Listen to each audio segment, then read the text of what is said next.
नमस्कार, मैं हूं संदीप चौधरी। आज सबसे बड़ा सवाल में हम बात करेंगे जनता जनार्दन की, आपकी। लोकतंत्र में, प्रजातंत्र में, जमहूरियत में आप ही दरअसल मालिक हैं, आप ही जनार्दन हैं। और जो सरकारें आप चुनते हैं, वो पुरानी कहावत है ना अंग्रेजी की, what is democracy? It is a government of the people, for the people, by the people. आप सरकार चुनते हैं, सरकार में जो लोग हैं, जो कानून बनाने वाली हमारी संसद है, वहां पर आपके प्रतिनिधि बैठते हैं। इसलिए प्रधानमंत्री मोदी खुद को प्रधानमंत्री नहीं, प्रधान सेवक कहलवाना पसंद करते हैं। पर क्या दरअसल सरकारें सेवा भाव से ही काम करती हैं? आशीर्वाद चाहिए उन्हें, क्योंकि जनता जनार्दन के आशीर्वाद पर ही सरकारें चुनी जाती हैं और सरकारें चलती भी हैं। जनता अपना आशीर्वाद वापस ले ले तो सरकार संकट में। तो आज मैं ये जनता जनार्दन और आशीर्वाद की बात क्यों कर रहा हूं? क्योंकि राजनीतिक गलियारों में जन आशीर्वाद को लेकर एक जंग छिड़ गई है। जी हां, जन आशीर्वाद। आज बीजेपी के अध्यक्ष जेपी नड्डा ने ताल ठोकी कि हमने जनता का आशीर्वाद ले लिया है। यह आशीर्वाद कैसे लिया? मॉनसून सत्र में हुए हंगामे की तस्वीरें आपको याद होंगी। 19 जुलाई से जो मॉनसून सत्र शुरू हुआ और उससे पहले कैबिनेट में एक फेरबदल और विस्तारीकरण किया गया था। 39 नए मंत्री बनाए गए, शपथ भी ली, लेकिन उनका, बीजेपी का कहना है, सही परिचय नहीं हो पाया संसद में। तो उन्होंने एक जन आशीर्वाद यात्रा निकाली और जेपी नड्डा कह रहे हैं कि इस यात्रा के जरिए 24,000 किलोमीटर का सफर तय किया। उनकी पार्टी ने, उनके मंत्रियों ने, उनके कार्यकर्ताओं ने 5,000 के करीब कार्यक्रम आयोजित किए गए 22 राज्यों में। 22 राज्यों में। अब जेपी नड्डा का यह कहना है कि हमारी इस जन आशीर्वाद यात्रा की अभूतपूर्व सफलता के चलते विपक्ष में हड़कंप मचा हुआ है। विपक्ष परेशान है कि अरे करें तो क्या करें, जनता तो आशीर्वाद दे रही है बीजेपी को। और उन्होंने निशाना साधा कि विपक्ष जो राजनीति कर रहा है, जो विरोध कर रहा है सरकार का, वो दरअसल नकारात्मक है। भाई, हमारे मंत्री नारायण राणे वो निकले जन आशीर्वाद यात्रा पर, तो उन्हें हिरासत में ले लिया, पुलिस ने गिरफ्तार कर लिया। यह बात और है कि अभद्र भाषा का इस्तेमाल किया गया, कान के नीचे मारने की बातें हुई, उसमें अलग राजनीति है, पर उसे एक जरिया बना रही है विपक्ष के विरोध को नकारात्मक बनाने में बीजेपी। जबकि इसके पलट एक और तस्वीर है। तस्वीर यह है कि पिछले 7 साल में मोदी सरकार, बीजेपी सरकार के सामने इतने मुद्दे कभी नहीं आए जिन पर उनको विपक्ष घेरता दिख रहा है। यह संकट काल है, संक्रमण काल है, आफत आपातकाल है। 4 लाख लोगों की मौत हुई कोरोना के चलते, महामारी के चलते। ऑक्सीजन की किल्लत हुई, बेड्स के लिए कोहराम मचा, दवाइयों की कालाबाजारी हुई, यह सबने देखा। और उसके चलते अर्थव्यवस्था पटरी से उतरी, मंदी का दौर आया, साथ में महंगाई डायन और बेरोजगारी की मार। नौकरियां छटी, तनख्वाहें घटी और बेरोजगारी बढ़ी। और साथ ही साथ अब सरकार जो नेशनल मॉनेटाइजेशन पाइपलाइन, जो मुद्रीकरण की योजना लेकर आई है, उस पर भी सरकार गिर रही है कि देश की पूंजी औने पौने दाम में 6 लाख करोड़ 4 साल में सरकार अर्जित करने वाली है, उसे बेचा जा रहा है। किसान आंदोलन एक अपने आप में समस्या है। पर क्या बीजेपी सड़क पर उतरकर 24,000 किलोमीटर का सफर तय करके जनता को अपनी बात समझाने में कामयाब हो रही है? और विपक्ष संग्राम तो कर रहा है, लेकिन ट्विटर पर, सोशल मीडिया पर और स्टूडियो में ज्यादा संग्राम हो रहा है। आशीर्वाद किसे दे रही है जनता? ये अपने आप में अहम सवाल हैं और इनकी गूंज उत्तर प्रदेश, पंजाब, उत्तराखंड, मणिपुर, गोवा में जो चुनाव होने वाले हैं उनमें भी सुनाई देगी। और वो कहते हैं ना कि उत्तर प्रदेश में तो जो दिल्ली की सत्ता है, दिल्ली की जो गद्दी है, वो लखनऊ के रास्ते होकर गुजरती है। तो अगले साल फरवरी में उत्तर प्रदेश में जो चुनाव होने वाले हैं वो 2024 की राष्ट्रीय राजनीति की दशा और दिशा भी तय कर सकती है। तो यहां जनता का आशीर्वाद बहुत अहम रहने वाला है। तो आज ट्वीट क्या किया जेपी नड्डा ने? उन्होंने कहा, जन आशीर्वाद यात्रा में आदरणीय नरेंद्र मोदी जी के मंत्रिमंडल के सदस्यों को अपार समर्थन और आशीर्वाद देने के लिए, यानी कि समर्थन भी मिला है, आशीर्वाद भी दे दिया जनता ने। देश की जनता का हमारे करोड़ों कार्यकर्ताओं की तरफ से आभार। 24,000 किलोमीटर की यात्रा के दौरान करीब 5,000 से अधिक कार्यक्रमों में देशवासियों का स्नेह और आशीर्वाद मिला। तो जीडीपी बढ़ रही है, 20.1 हो गई जीडीपी, लेकिन एक जीडीपी गैस, डीजल, पेट्रोल भी है। गैस के दाम 290 रुपए 50 पैसे बढ़ गए, 110 रुपए पर पेट्रोल है, 100 के करीब डीजल है। तो इन पर भी आशीर्वाद मिल गया है क्या? इस पर हम चर्चा करेंगे। आज का सबसे बड़ा सवाल, बीजेपी की जन आशीर्वाद यात्रा से विपक्ष में हड़कंप, यह दावा किया जा रहा है, और विपक्ष का विरोध नकारात्मक, बीजेपी की राजनीति सकारात्मक। यानी कि विपक्ष विरोध कर रहा है इन मुद्दों पर, तो यह नकारात्मक है। 2014 से पहले सिलेंडर कांधों पर रखकर जो प्रदर्शन किया जाता था या नारे बुलंद किए जाते थे, बहुत हुई पेट्रोल डीजल की मार, अब की बार मोदी सरकार, वो सकारात्मक था। लेकिन विपक्ष आज जो कर रहा है वो नकारात्मक है। चर्चा में मेरे साथ बीजेपी की राष्ट्रीय प्रवक्ता संजू वर्मा, कांग्रेस की राष्ट्रीय प्रवक्ता सुप्रिया श्रीनेत, जेडीयू अहम घटक है मोदी सरकार की, इनके भी मंत्री बने केंद्र में, आरसीपी सिंह, और साझा सरकार चला रहे हैं बिहार में, राजीव रंजन मेरे साथ हैं। समाजवादी पार्टी के राष्ट्रीय प्रवक्ता अनुराग भदौरिया, वरिष्ठ पत्रकार प्रदीप सिंह और मेरे सहयोगी सुकेश रंजन मेरे साथ स्टूडियो में जुड़ चुके हैं। तो सुप्रिया श्रीनेत, आपके पेट में दर्द क्यों हो रहा है? जन आशीर्वाद यात्रा निकालती है बीजेपी, हड़कंप मचा हुआ है, ऐसा जेपी नड्डा दावा कर रहे हैं कि जनता हमें आशीर्वाद दे रही है। आशीर्वाद ही नहीं, समर्थन भी दे रही है।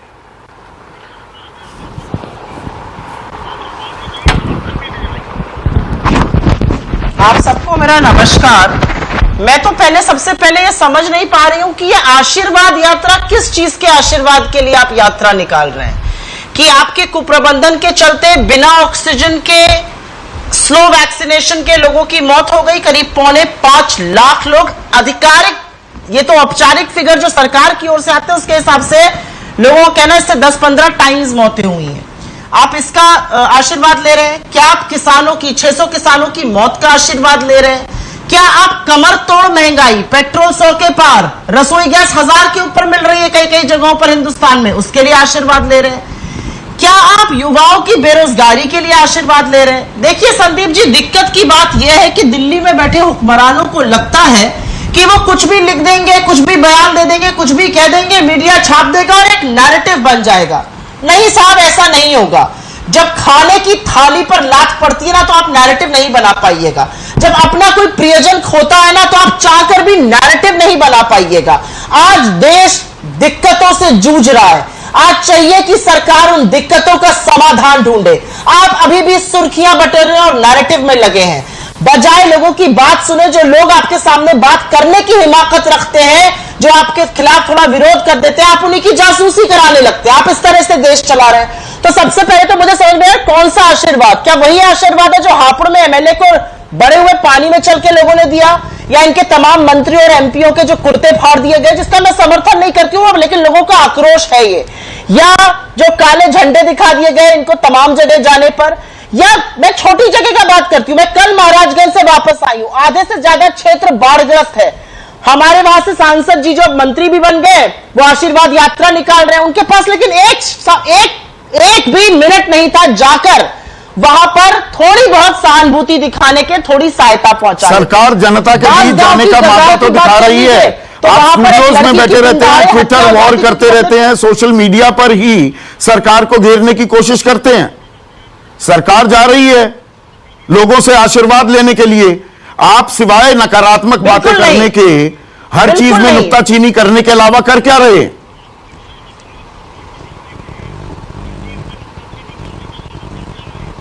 बिल्कुल नहीं। हम बढ़ चढ़कर इस सरकार की जो जन विरोधी नीतियां हैं, चाहे वो देश की राष्ट्रीय संपत्ति कौड़ियों के दाम पर अपने चंद पूंजीपति मित्रों को बेचना हो, उससे जो महंगाई बढ़ेगी, उससे जो बेरोजगारी बढ़ेगी, उसके बारे में लोगों को बताना हो, चाहे पेट्रोल और डीजल के बारे में हमने जिले तहसील स्तर पर हमने घर के प्रदर्शन किया है। अभी जो पार्लियामेंट सेशन खत्म हुआ था, किसानों का मुद्दा जोर शोर से हमने उसके बाद उठाया, किसानों से हम मिलने गए। अब मीडिया कुछ दिखाता है, कुछ नहीं दिखाता है, लेकिन दिक्कत की बात यह है कि आपको अभिशाप मिल रहा है, आपको आशीर्वाद नहीं मिल रहा है। आप देश को यह बताने की कोशिश मत करिए कि आपको आशीर्वाद मिल रहा है, आपको इस जनता का अभिशाप मिल रहा है, उससे डरिए, अपने पाप के घड़े को कम भरिए। मेरी ये नसीहत है। बीजेपी 15 से 28 अगस्त के बीच, सुनिए सुप्रिया, 15 से 28 अगस्त के बीच सुनिए, तो 15 से 28 अगस्त के बीच 5000 कार्यक्रम करती है, 24,000 किलोमीटर ये यात्रा चलती है, 22 राज्यों में जाती है। और आप क्या करते हैं कि राहुल गांधी संसद परिसर से विजय चौक चले आए या जंतर मंतर तक चले गए, कहीं साइकिल चला दी, कहीं ट्रैक्टर चला दिया 1 किलोमीटर, और आप जनता के बीच पहुंच गए।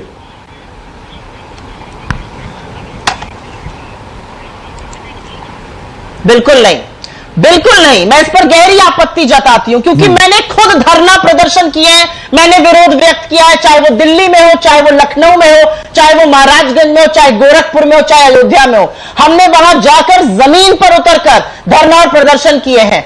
अगर 17 विपक्षी पार्टियां किसान आंदोलन में मिलने जाती है किसानों से जो संसद के बाहर हैं, और सिर्फ जो राष्ट्र का सबसे बड़ा दैनिक न्यूज़पेपर है उसको पेज नंबर 8 पर एक कॉलम की स्टोरी दिखाता है, इसमें आप हमें क्या कहिएगा?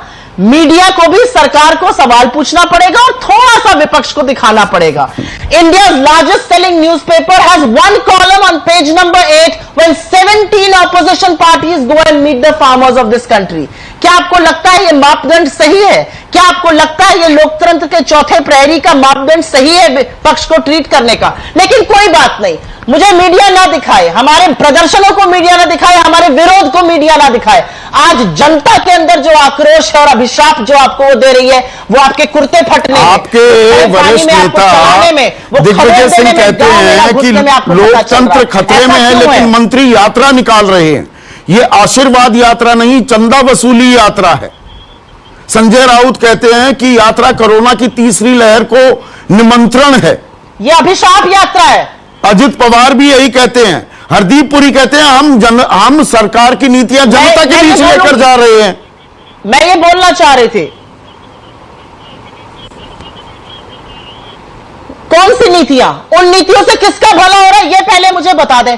किसान आपका सड़क पे उतरा हुआ है, बेरोजगार आपका सड़क पे उतरा हुआ है, महंगाई से लोग त्रस्त हैं, आप किसका भला कर रहे हैं मैं जरा समझना चाहती हूं। यहां पर किसका भला हो रहा है? 21 जनवरी 2021 को 22 जनवरी 2021 को प्रधानमंत्री महोदय ने कहा था मैं एक फोन कॉल दूर हूं। आज 9 महीने बाद मैं पूछना चाहती हूं सरकार की तरफ से क्या पहल करी गई किसानों से आकर बात करने की, सिवाय मीडिया में आके कहते हैं हम तैयार हैं। किसान आपके घर तो नहीं घुस जाएंगे, आपको ही न्योता भेजना पड़ेगा। आपने रोजगार बनाने के लिए क्या किया? आप तो रोजगार नष्ट करने की नीतियां लेकर आ रहे हैं। जो आप निजीकरण कर रहे हैं, रेकलेस प्राइवेटाइजेशन जो आप कर रहे हैं, जो आप यहां पे फालतू के जुमले लेकर नीतियां बनाने आते हैं, इससे अर्थव्यवस्था नहीं सुधरेगी। मैं 10 सेकंड में एक बात और बोलना चाहती हूं। जब पहले तिमाही का जीडीपी 20% बढ़ जाता है तो सारी सरकार में ऐसी खुशी बन जाती है मानो क्या हो गया। अरे भाई साहब, हम जमीन से 14-24 फीट नीचे धंस गए थे, 20 फीट उठे हैं, अभी तो जमीन से ऊपर उठना बाकी है। उपभोग और निवेश दोनों ठप पड़े, प्राइवेट कंजम्पशन और जीएफसीएफ जो लोग समझते हैं वो जानते हैं वो बिल्कुल ठप पड़ा हुआ है। माइनिंग ठप है, ट्रेड ठप है, कंस्ट्रक्शन ठप है। क्या बढ़ रहा है मैं जानना चाहती हूँ इस सरकार में। ठीक है संजू वर्मा, आप अपने लोगों को बताना चाहते हैं। संजू वर्मा, किस बात का आशीर्वाद दिया जनता ने जिसकी ताल ठोक रहे हैं आपके अध्यक्ष जेपी नड्डा? संदीप जी, अभी मैंने 15 मिनट तक कांग्रेस की प्रवक्ता का भाषण सुना। मैं एक चीज कहना चाहती हूं कि जन आशीर्वाद यात्रा के तहत आपने जैसे कहा 24,173 किलोमीटर, 5,000 से ज्यादा कार्यक्रम, 200 लोकसभा क्षेत्र और 265 भारत के जिले, इन सभी पर जाकर हमारे कार्यकर्ता और हमारे जो नए मंत्री बने हैं मोदी मंत्रिमंडल में, उन्होंने जनता की भागीदारी के लिए आशीर्वाद लिया, जनता के समर्थन भरपूर प्यार के लिए उनको धन्यवाद दिया। और ये पूछना कि ये आशीर्वाद नहीं अभिशाप यात्रा है, तो मैं कांग्रेस की प्रवक्ता जो कि बिना पढ़ लिख कर डिबेट पर आकर सिर्फ भाषणबाजी करती है, उनको ये बता दूं, संदीप जी मुझे बताइए, जब 2014 में मोदी जी जीत कर आए तो सबने कहा this is a victory by fluke, 2019 में तो 220 सीटें भी नहीं आएंगी, इनकी तो नैया डूब जाएगी। 2019 में हम 303 सीटें लेकर आए, फिर भी कांग्रेस की आंखें नहीं खुली। 2019 लोकसभा इलेक्शन में उत्तर प्रदेश में सिर्फ रायबरेली की सीट जीती कांग्रेस ने। 2014 में तो रायबरेली और अमेठी दोनों थी, पर अमेठी में मुंह की हार खानी पड़ी राहुल गांधी का। और उनके ये जो चमचे हैं सुप्रिया श्रीनेत हो या कोई भी है, इनके जो इर्द गिर्द फैमिली दरबारी, मैं इनको फैमिली दरबारी और फैमिली रिटेलर्स बुलाती हूँ, मुद्दे पर रहे एक फैमिली दरबारी है। संजू वर्मा, मुद्दे पर रहे, आशीर्वाद किस बात का मिला? मेरा सवाल बिल्कुल क्लियर था। मैं बताना संदीप जी, ये गलत बात है, this is not fair. 15 minute उसने बोला, आपने एक बार नहीं टोका। मैंने पहली बात 15 मिनट नहीं बोला, पहले मेरा शुरुआती संबोधन हुआ और उतना ही वक्त आपको मिलेगा, चिंता मत कीजिए, ज्यादा वक्त मिलेगा। Okay, thank you. आशीर्वाद किस बात का मिला, सवाल ये है। संदीप जी, मैं आ रही हूं उस पर। अभी बार बार मुझे इस बात का ताज्जुब होता है कि राहुल गांधी के नेतृत्व के तहत संदीप जी कांग्रेस 40 कांग्रेस की बात नहीं हो रही है, नेतृत्व इस वक्त देश का नरेंद्र मोदी कर रहे हैं। सवाल यह है कि आशीर्वाद किस बात का मिला कि पेट्रोल 110 रुपए है, डीजल 100 रुपए के करीब है, बेरोजगारी बढ़ रही है। मैं ये जानना चाह रहा हूं। बात खत्म कर लूं जी, बोलिए। संदीप जी, जब दूसरे लोग बोलते हैं वो चाहे डिबेट के पूरे दूसरी दिशा में जाएं, आप बिल्कुल चुप रहते हैं, टोका टिप्पणी नहीं करते। भारतीय जनता पार्टी का प्रवक्ता बोलने लगता है और आप तुरंत उत्तेजित हो जाते हैं। मैं आ रही हूं, आपके प्रश्न का जवाब दूंगी, प्लीज बीच बीच में टोकिए मत। मेरी आपसे विनम्रता से रिक्वेस्ट है। पहली बात तो ये, मैं खत्म करूंगी अपनी बात। राहुल गांधी का बोलना जरूरी है क्योंकि राहुल गांधी के एक फैमिली दरबारी को आपने पैनल पर बिठाया हुआ है। मैं फिर आपत्ति दर्ज करा रहा हूं, ये निजी कमेंट मैं अलाउ नहीं करूंगा। Plain and simple rules of the debate. नहीं, लेट मी फिनिश। यहाँ पर प्रधानमंत्री को लेकर लोग बहुत टिप्पणियां करते हैं। कोई टिप्पणी नहीं होती, मेरे कार्यक्रम पर नहीं होती। मैं किसी को निजी कमेंट्स अलाउ नहीं करता। कई बार हुई है, नहीं हुई है। अब आप अपनी बात जारी रखिए। Let me come to the point. पहली बात तो राहुल गांधी के नेतृत्व के तहत 40 छोटे और बड़े चुनाव कांग्रेस हार गई है। 2019 में उत्तर प्रदेश में हम अभी केंद्र सरकार की बात कर रहे हैं, मुझे फिर टोकना पड़ रहा है, अदरवाइज मैं बिल्कुल नहीं टोकूंगा। आप सवाल का जवाब दीजिए। अभी बात आती है कि जो विपक्ष, मैंने राहुल गांधी की बात इसलिए की कि विपक्ष पूरी तरह से तहस नहस हो चुका है, रस्सी जल गई पर बल नहीं गया, और ये आज भी आकर नरेंद्र मोदी को कटघरे में खड़ा कर रहे हैं। अभी जन आशीर्वाद किस बात का, तो अभी ध्यान से सुनिए। 20% जीडीपी में बढ़ोतरी आई, और जो लोग कहते हैं ये बेस इफेक्ट के कारण है, तो कान खोलकर सुनो। बेस इफेक्ट के कारण सारा जो बढ़ोतरी देखने को मिली वो बेस इफेक्ट के कारण नहीं है। इंडस्ट्रियल ग्रोथ 45%, कंस्ट्रक्शन सेक्टर की growth 68.3%, investment to GDP ratio जहां पर कोई बेस इफेक्ट का कंट्रीब्यूशन नहीं था 30%, और सबसे बड़ी बात जो सब इकोनॉमिस्ट मानते हैं कि ग्रॉस फिक्स्ड कैपिटल फॉर्मेशन इस जून क्वार्टर में 55% बढ़ा है। तो यह कहना कि जीडीपी का 20% की बढ़ोतरी सिर्फ बेस इफेक्ट है, जाकर पहले इकोनॉमिक्स में थोड़ा ज्ञान अच्छा लीजिए। मुझे ये बताइए, रियल जीडीपी अगर कैलकुलेट करें, इस तिमाही की रियल जीडीपी 32 लाख करोड़ कुछ हजार है, और 2019 में इसी तिमाही में 35 लाख करोड़ की हमारी जीडीपी थी। अभी तो 2019 के लेवल पर भी नहीं आए। ये आंकड़े गलत तो नहीं दे रहा ना मैं आपका सवाल कर रही हूं। आप जो कह रहे हैं ये बात सही है कि हमको अभी भी प्री पैंडेमिक लेवल्स में आने के लिए संदीप जी कुछ चीजों में टाइम लगेगा। बिकॉज एक चीज एज एन इकोनॉमिस्ट, ये नहीं कि यदि मैं बीजेपी की प्रवक्ता हूं तो हम लॉजिक को परे हटा देंगे। एक चीज मान के चलिए कि 2020 में हमने एक ऐसी महामारी देखी, global pandemic, the worst in 102 years.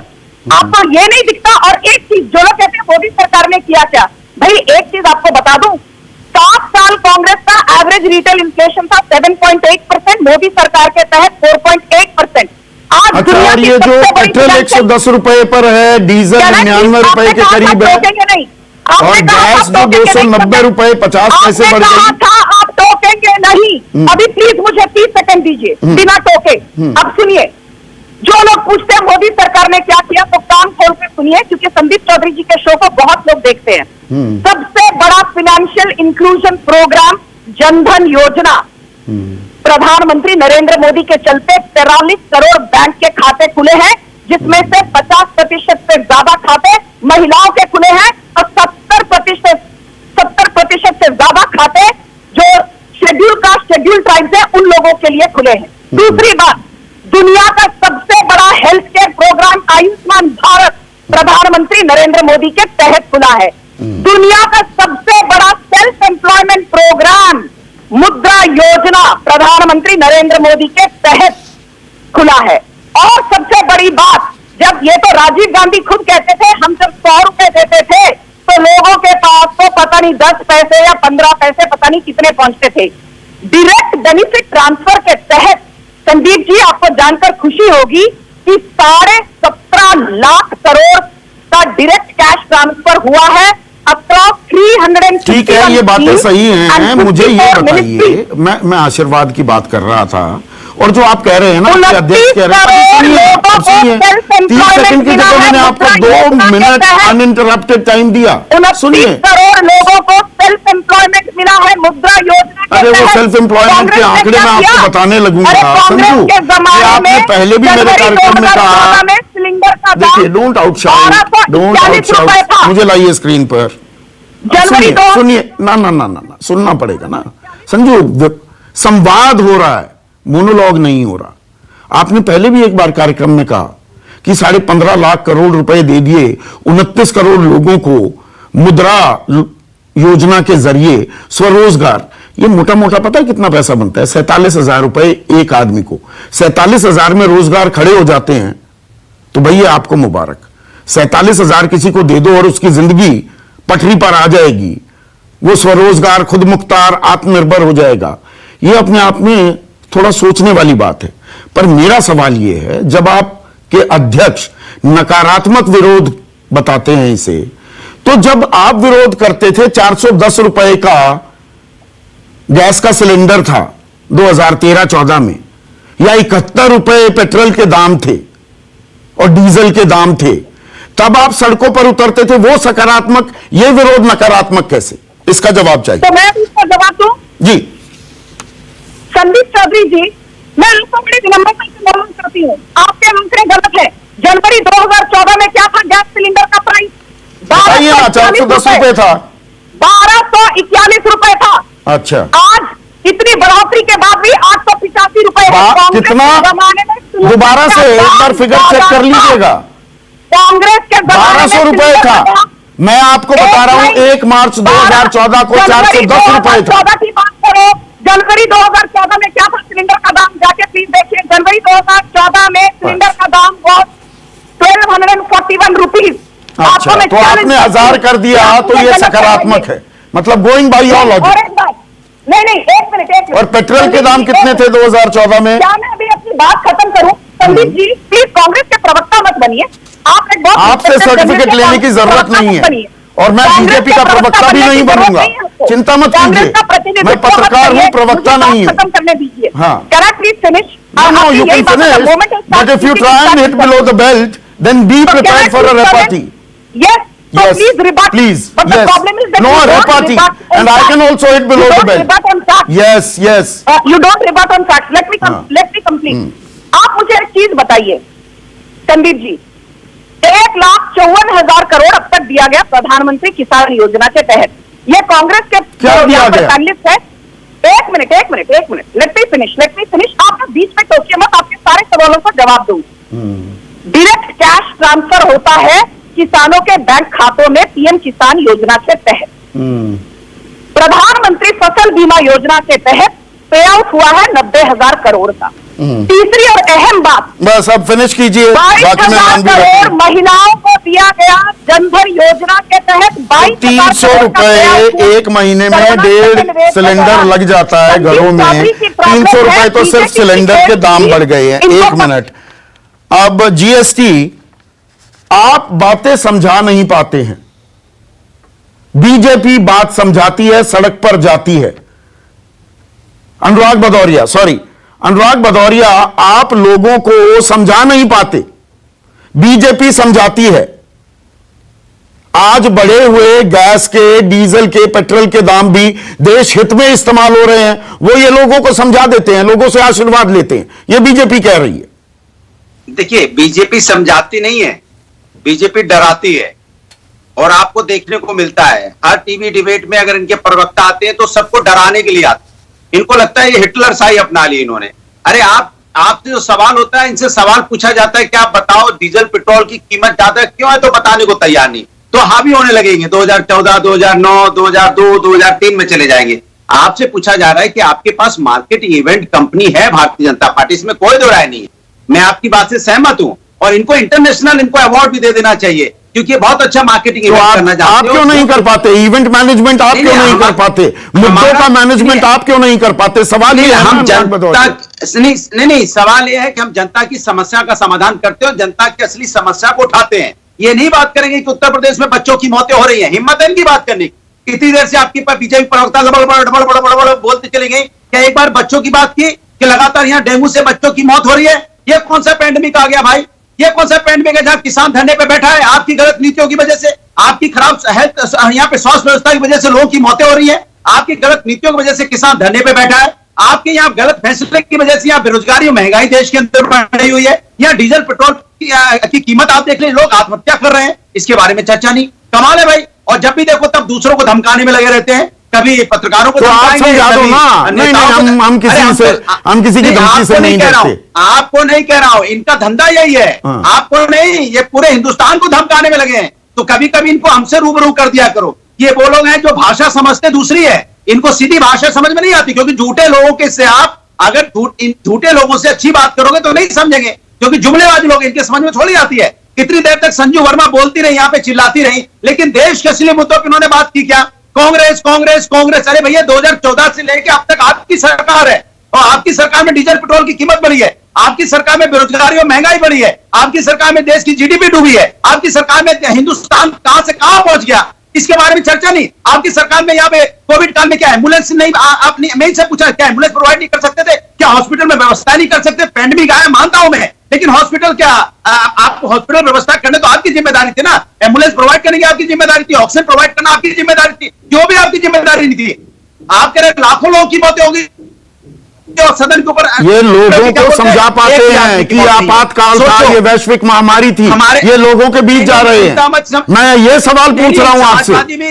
Samajwadi भी लोगों के बीच में है, और जनता समझ चुकी है, उत्तर प्रदेश की जनता 2022 में भारतीय जनता पार्टी को वोट के माध्यम से ऐसा करारा तमाचा मारेगी कि झंझनाहट इनको वर्षों तक याद रहेगी। ये जनता को मूर्ख समझ बैठे हैं ना, तो यहाँ पे इवेंट करके सोचते हमने यात्रा निकाल दी। कौन सी यात्रा निकाल दी? कहां आशीर्वाद मिल गया? किसका आशीर्वाद मिल गया? कहीं कपड़े नोचे गए, कहीं कुर्ता नोचा गया, कहीं काले झंडे दिखाए गए, कहीं से भगाए गए, और कहीं इन्होंने दादागिरी दिखाई, कहीं इन्होंने माइक लगाया तो कहीं चुपके से हो आए। कि ये आशीर्वाद बोलते हैं? जनता आशीर्वाद तो तब देती है जब आप जाते, मीटिंग होती। और जिन लोगों को आप लेकर घूम रहे थे उनके लिए जनगणना की बात करते हैं कि आप जाति जनगणना करा लो, तो आप करने को तैयार नहीं हो। और ऐसे आप बोलते हो हम बैकवर्ड को इतने हमने मंत्री बनाए, फॉरवर्ड को इतने बनाए। ये भारतीय जनता पार्टी को अब उत्तर प्रदेश और देश की जनता जान चुकी है। अब ये इनका नाटक, इनका आवरण खुल चुका है। इनके चेहरे से ढका हुआ जो पर्दा था हट गया है। अब पूरी दुनिया इनको यही बोलती है झूठे हैं ये, इनकी बात क्या सुनना। ये जो भी ट्वीट करते हैं नीचे कमेंट पढ़िए क्या आते हैं, ये झूठे हैं, इनकी बात क्या सुनना है, जुमलेबाज है। इनके पास क्रिएटिव राइटर है, क्रिएटिव डायरेक्टर है। ये बैठे बैठे क्रिएटिव राइटर और डायरेक्टर स्टोरी बनाते रहते हैं। तो वो क्रिएटिव राइटर डायरेक्टर आपके पास क्यों नहीं है?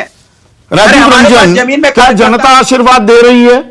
समस्याएं हैं क्या? जो समस्याएं मैं गिनवा रहा हूं, महामारी हो, मंदी हो, महंगाई हो, बेरोजगारी हो, किसानों का आंदोलन हो, जनता ने आशीर्वाद दे दिया, सब चंगा सी, कोई दिक्कत नहीं, बीजेपी ने समझा दिया, आप लोगों ने समझा दिया।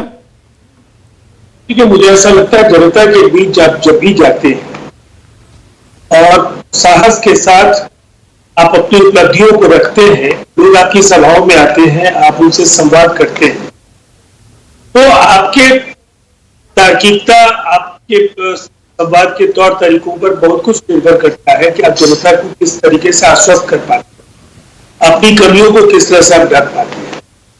तो मेरा व्यक्तिगत तौर पर यह मानना है कि इतनी बड़ी यात्रा और 14 दिनों तक चलने वाली यात्रा, निसंदेह इस यात्रा को ये कह सकते हैं कि ये एक सफल यात्रा है। मुद्दों का सवाल है तो आप बार बार कोविड के प्रबंधन को लेकर के आप शोर शराबा करेंगे, संसद में केवल पेगासस की बलि चढ़ा देंगे। और आज एक आंकड़ा केरल का है, 70% इस देश में संक्रमण के मामले अकेले केरल में है, 20% का पॉजिटिविटी रेट है। मुझे लगता है ये केंद्र बनाम राज्य के बजाय इस कोविड की त्रासदी को लेकर के राज्य और केंद्र को मिलकर के काम करना होगा। और समाजवादी पार्टी तो जनता ने कह दिया है कि विपक्ष का जो विरोध है, जो ये मुद्दे हैं, ये नकारात्मक है, इनका विरोध नहीं, ये दावा भारतीय जनता पार्टी ने किया, लेकिन हमारा ये मानना है कि विपक्ष ने किसी आंदोलन को खड़ा करने में कोई दिलचस्पी नहीं दिखाई। जमीनी मुद्दों के लिए वो कभी भी जमीन पर जाने के लिए तैयार नहीं दिखी। और सोशल मीडिया की भूमिका हो सकती है, लेकिन आम लोगों से जुड़ने के लिए आपको उनके बीच जाना पड़ेगा। जो भी कांग्रेस का सिकुड़ता हुआ आधार है वो एक बड़ा कारण है। क्षेत्रीय दलों की भूमिका उन राज्यों तक ही सीमित। तो एक बड़ा, एक जो हम कह सकते हैं कि एक बड़े व्यापक परिदृश्य में जिस तरीके से भारतीय जनता पार्टी इस देश में दिखती है, एक बात के लिए राजनीतिक तौर पर कई सवालों पर आपकी असहमति हो सकती है, लेकिन सांगठनिक क्षमता, जनता से संवाद करने के तरीके, रणनीति पर जो वो काम करते हैं उसमें वो औरों से बेहतर हैं। और शायद इसीलिए संगठन की मजबूती, कंसिस्टेंस आप कह रहे हैं। लेकिन जो ये 15 से 28 अगस्त के बीच जन आशीर्वाद यात्रा हो रही थी, तो 23 तारीख को आप ही के सबसे बड़े चेहरा नीतीश कुमार जातीय जनगणना पर आकर सरकार से मुलाकात, यानी कि प्रधानमंत्री मोदी से मुलाकात भी करते हैं। जातीय जनगणना तो होकर रहेगी, ये बात भी कही जाती है इसी आशीर्वाद के दौरान, और सरकार की तरफ से अभी भी कोई बात नहीं आई। ये बस बात सुन ली। ओबीसी अब जी 27 ओबीसी है इस मंत्रिमंडल में, आजाद भारत में सबसे ज्यादा, लेकिन ओबीसी कौन कितनी तादाद वाला है ये बताने को सरकार तैयार नहीं है। आप पहली बार उठाया हुआ है कि ये आंदोलन शब्द उपयुक्त नहीं होगा। ये जनाधिकार, जनता का आशीर्वाद के लिए जो इनका अभियान है, यह अभियान भारतीय जनता पार्टी, ये एनडीए का तो है, इसलिए इसमें कहीं कोई जनता दल यूनाइटेड की भूमिका नहीं है। हम घटक हैं, लेकिन कई मसलों पर हम स्वतंत्र राय रखते रहे हैं। नहीं, जनता इतना असीम प्यार, समर्थन और आशीर्वाद दे रही है, तो आप ही के लोग फिर उपेंद्र कुशवाहा कहने लगते हैं सारे गुण हैं प्रधानमंत्री बनने लायक नीतीश कुमार में। नीतीश कुमार उसको खारिज करते हैं, वो अलग बात है, लेकिन ये चर्चाएं आप ही की पार्टी में शुरू हो गई हैं। तो आशीर्वाद बहुत ही है और दूसरी तरफ की ताल भी ठोकी जा रही है।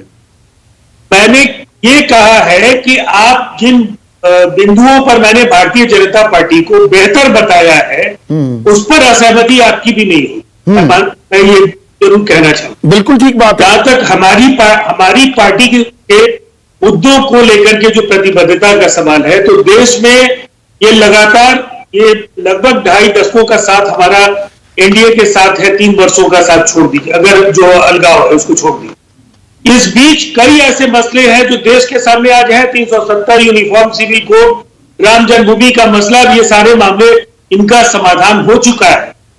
लेकिन हमारी असहमति, चाहे आज जनसंख्या नियंत्रण का सवाल है या जिस तरह से अभी हम लोगों ने जातीय आधार पर जनगणना की बात फिर से दोहराई है 31 वर्ष के बाद, तो ये ऐसे मुद्दे हैं जिस पर एनडीए के अंदर नेशनल एजेंडा ऑन गवर्नेंस का अरेंजमेंट ही इसलिए हुआ था कि हम अपनी बातें एनडीए के अंदर रखेंगे और हम गवर्नेंस के लिए। असल घटक आप ही हैं, बाकी तो इक्का दुक्का सांसद वाली पार्टियां हैं जो घटक हैं। तो प्रदीप जी जरा ये समझाइए, जो ये आशीर्वाद को लेकर राजनीति हो रही है, बीजेपी कह रही है हमें आशीर्वाद मिल गया, कांग्रेस कह रही है आशीर्वाद नहीं दिया जनता ने, अभिशाप दिया है, कैसे रीड कर रहे हैं इस राजनीति को?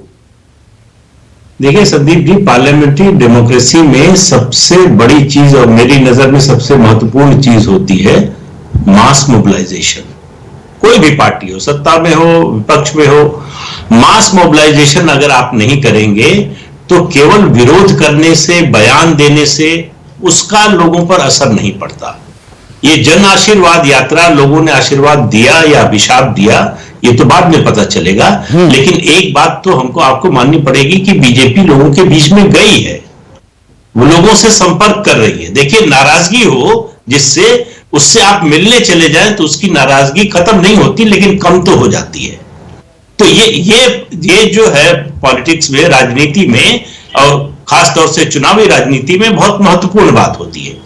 जो एक आपने कोट किया शब्द जेपी नड्डा का कि विपक्ष की राजनीति को उन्होंने नकारात्मक कहा, मैं दूसरा शब्द इस्तेमाल करूंगा, विपक्ष की राजनीति जो है निष्प्रभावी है। क्योंकि आप मुद्दा उठाते हैं, उसको लॉजिकल कंक्लूजन तक नहीं ले जाते हैं अगर, तो फिर समस्या होती है, मुद्दे का कुछ असर नहीं होता है। उसका जो विपक्ष जो भी बोल रहा है, जो तथ्य है, उनसे कोई झगड़ा नहीं कर सकता। नहीं, पर जो ये मुद्दे हैं आंकड़े हैं जी, और ये बात हमने पहले भी चर्चा की है, आपने इस बात से इत्तेफाक रखा है कि इतने मुद्दे एक साथ बीजेपी या मोदी सरकार के सामने मुंह बाए खड़े नहीं हुए 7 सालों में। वो महामारी की बात हो, मंदी की हो, महंगाई की हो, बेरोजगारी की हो, किसान आंदोलन हो, अब वो पूंजी बेचने वाली बात हो, तो क्या बीजेपी, वही बीजेपी जो पेट्रोल के दाम पर, मतलब मुझे बताने की जरूरत नहीं और वो कमेंट्स दोबारा से दिखाने की या सुनाने की जरूरत नहीं कि अरुण जेटली क्या कहते थे या सुषमा स्वराज क्या कहती थी या स्मृति ईरानी सिलेंडर उठाकर सड़कों पर निकल जाती थी, तो तब की बात और आज ये जो दाम बढ़े हुए हैं, क्या इस विरोधाभास को समझाने में कामयाब रही है बीजेपी? लोगों को समझ में आ रही है ये बात? संदीप जी, समझाने में इस विरोधाभास को कामयाब रही है या नहीं रही है, ये तो फैसला नहीं सुना सकता मैं, लेकिन कोशिश कर रही है बीजेपी। इस विरोधाभास को समझाने की कोशिश कर रही है। अब लोग इसको कितना समझते हैं, स्वीकार करते हैं, अस्वीकार कर देते हैं, ये लोगों पर है। लेकिन अगर आप अपनी ओर से कोशिश ही नहीं करेंगे तो फिर समस्या होगी। आपने तुलना की 2014 से पहले की, अब आप याद कीजिए कि उस समय की यूपीए सरकार ने बीजेपी, मतलब जो मुख्य विपक्षी दल थी, उसके इस प्रचार का जवाब देने की क्या कोशिश की, किस तरह से प्रयास किया, और आज बीजेपी सत्ता में है तो विपक्ष के इस आरोप का किस तरह से सामना कर रही है। दोनों की तुलना कीजिए, आपको पता चल जाएगा। तो विपक्ष अभी भी सत्ता पक्ष वाली मानसिकता में ही है कि जी हमने बोल दिया, 1-2 बाइट दे दी और बात खत्म हो गई, जनता अपने आप समझ जाएगी।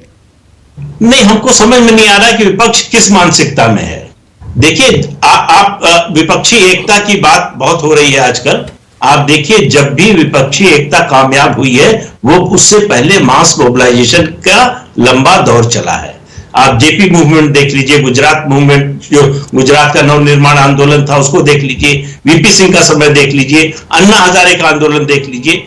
जब तक मास मोबिलाइजेशन नहीं होता, लोगों को आप तैयार नहीं करते, उनको ये समझाने की कोशिश भी नहीं हो रही है ठीक से कि ये गड़बड़ हो रही है, ये आपके हक, आपके हित के विरोध में काम हो रहा है और इस पर आपको सोचना है और फैसला करना है।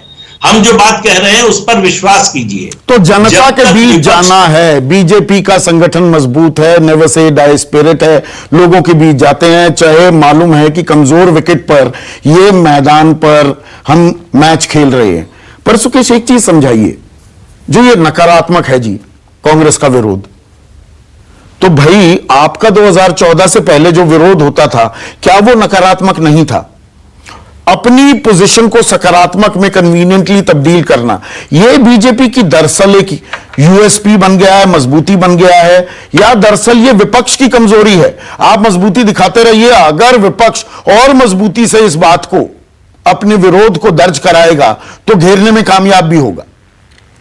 देखिए, बीजेपी एक नैरेटिव क्रिएट करने में तो हमेशा कामयाब हो जाती है और विपक्ष का वो स्पेस हासिल करना बड़ा जरूरी होता है।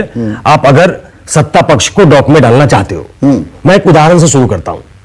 2008 में कैश फॉर वोट कांड हुआ। गवर्नमेंट, यूपीए सरकार बहुत जिटेरी थी, बहुत उस पर आरोप लगे कि पैसे देके सरकार बचाया गया। क्या था उस दौरान? 2009 में फिर से सत्ता में आए वो। उसकी कई वजह हो सकती है, लेकिन एक जो प्रमुख वजह थी कि 2004 से लेकर 9 तक जो बीजेपी विपक्ष में थी, लेकिन विपक्ष का जो स्पेस था वो सत्ता में शामिल बाहर से समर्थन दे रही लेफ्ट ने ले रखा था। तो वो शॉक ऑब्जर्वर का काम कर रही थी और सरकार को एक फ्रेश एनर्जी देती थी, ऊर्जा देती थी। और वो स्पेस जब कोई सत्ता पक्ष के अंदर ही क्रिएट कर देता है तो विपक्ष के पास बहुत ज्यादा करने को कुछ था नहीं। 2009 में लौट के चले आते हैं। लेकिन 9 से 14 में क्या हुआ? 9 से 14 में हुआ, मुझे अच्छे से याद है। मैं हर उस विरोध प्रदर्शन का को कवर करने वाला रहा हूं कि मुझे उनकी लाइनें याद हो गई थी, नितिन गडकरी की। The government has to go and is going because of the wrong economic policies and bad governance of the UPA. ये हर इसमें बोला करते थे, चाहे वो, और आज वही इकोनॉमिक पॉलिसीज, वही मुद्दे आज विपक्ष के पास हैं। बिल्कुल बिल्कुल बिल्कुल। पर बीजेपी यहां ये समझा रही है हम देश हित में ये काम कर रहे हैं। आगे बढ़ के देखिए। उसके बाद ग्रेजुएट करके मोदी आते हैं और मोदी ने नैरेटिव बनाया, बहुत हुई महंगाई की मार, अब की बार मोदी सरकार। बहुत हुआ भ्रष्टाचार, अब की बार मोदी सरकार। तो वो उस पूरी नैरेटिव को बीजेपी ने अपने हिसाब से बदल दिया, जो कांग्रेस को डॉक में खड़ा करता था। और उस समय लेफ्ट पार्टी नहीं थी कि जो वो शॉक ऑब्जर्व कर सकती थी, और वो एक्सपोज हो गई कांग्रेस पार्टी, और उसने इतना बुरा हाल किया कांग्रेस का कि वो 50-44 के आसपास सिमट गए। देखिए, विपक्ष, किसने रोका विपक्ष को? अगर वो जन आशीर्वाद यात्रा कर रहे हैं, आप विश्वासघात दिवस करिए ना।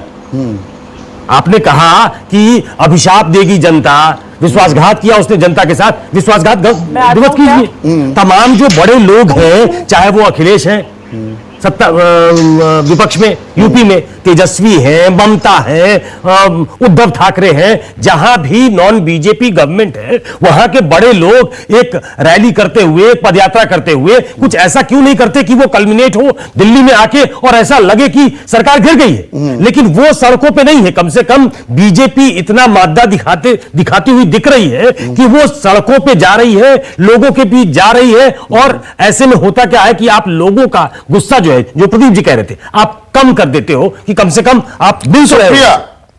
सुकेश की बात से कितना इत्तेफाक रखेंगे? 30 सेकंड्स।